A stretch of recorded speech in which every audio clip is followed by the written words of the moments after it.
What's up guys, that's GFX, aka Luke, and today we have episode 11 of Kewbz Life. Today we have Chris Mills on with us, so let's get on with the video.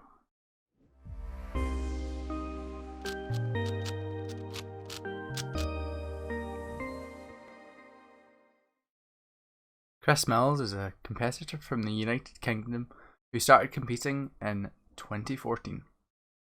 He's attended 47 competitions and completed over 3,000 solves.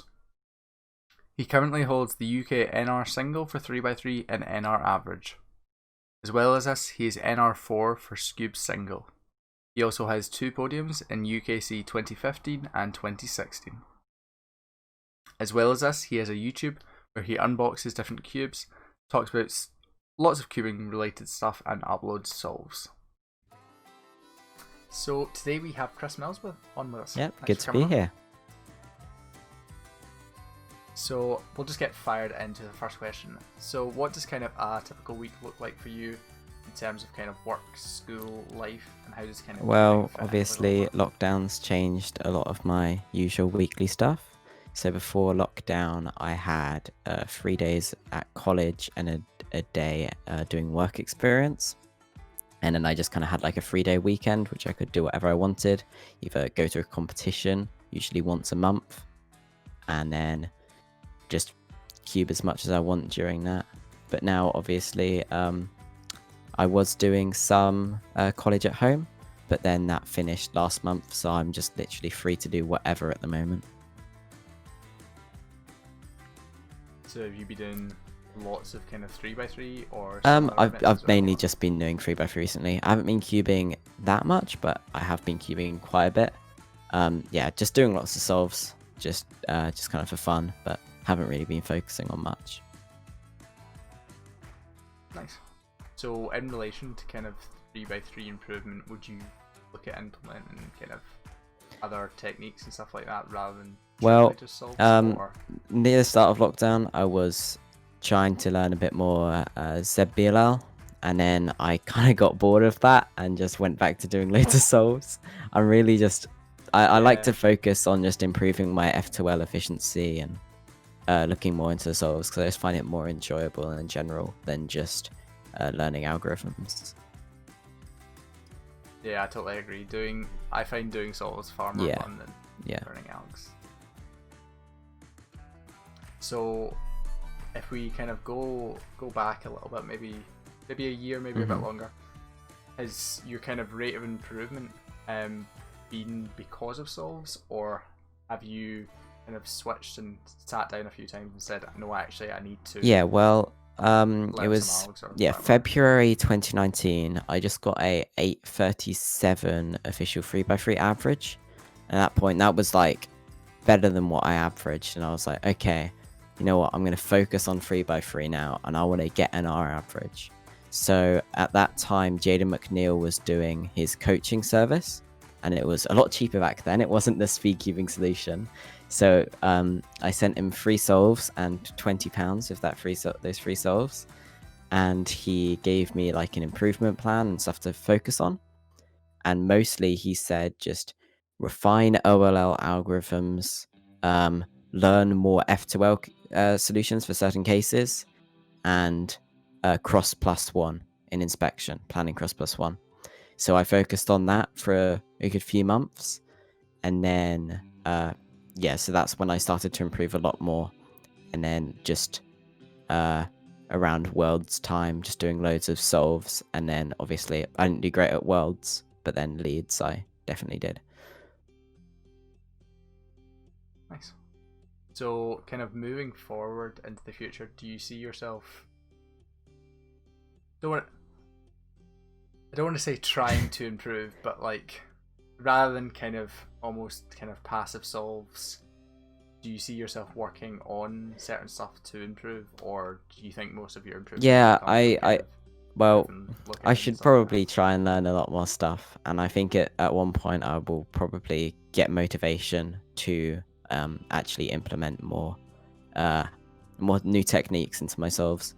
But I feel like I need someone to steal my NR for me to get that motivation. So probably when someone takes my NR, I'll get motivated and I'll start implementing like new stuff and learning ALG sets. Nice. So if we kind of go to, I guess you as a person, you've been to lots of UK competitions, and by most stretches are a pretty big part of the kind of UK cubing community. What's your kind of experience of the cubing community as a whole? Yeah, well, it's pretty similar like throughout the world. Like obviously, it's great over here in the UK. Everybody knows everybody basically, unless it's your first competition.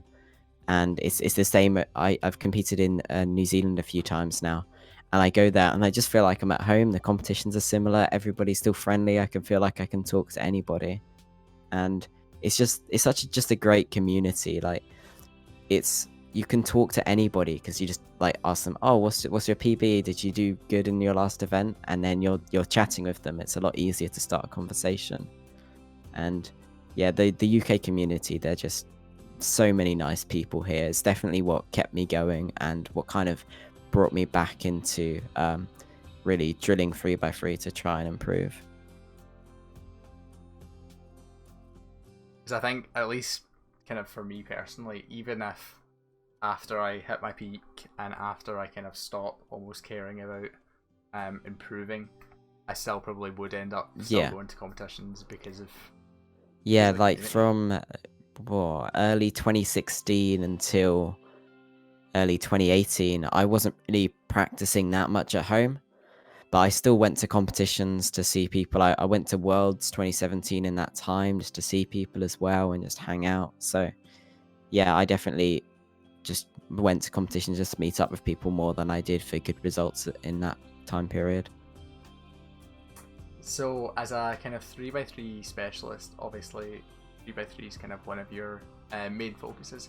What's your kind of thoughts on the kind of future of 3x3 in terms of, you think it'll be kind of necessary to know quite a bit of ZBLL to get to world class speed, or kind of what's I think like planning like your first 2 pairs every solve is going to be pretty important, just so you can get that TPS and get like sub 2 F to well and shit and stuff like that.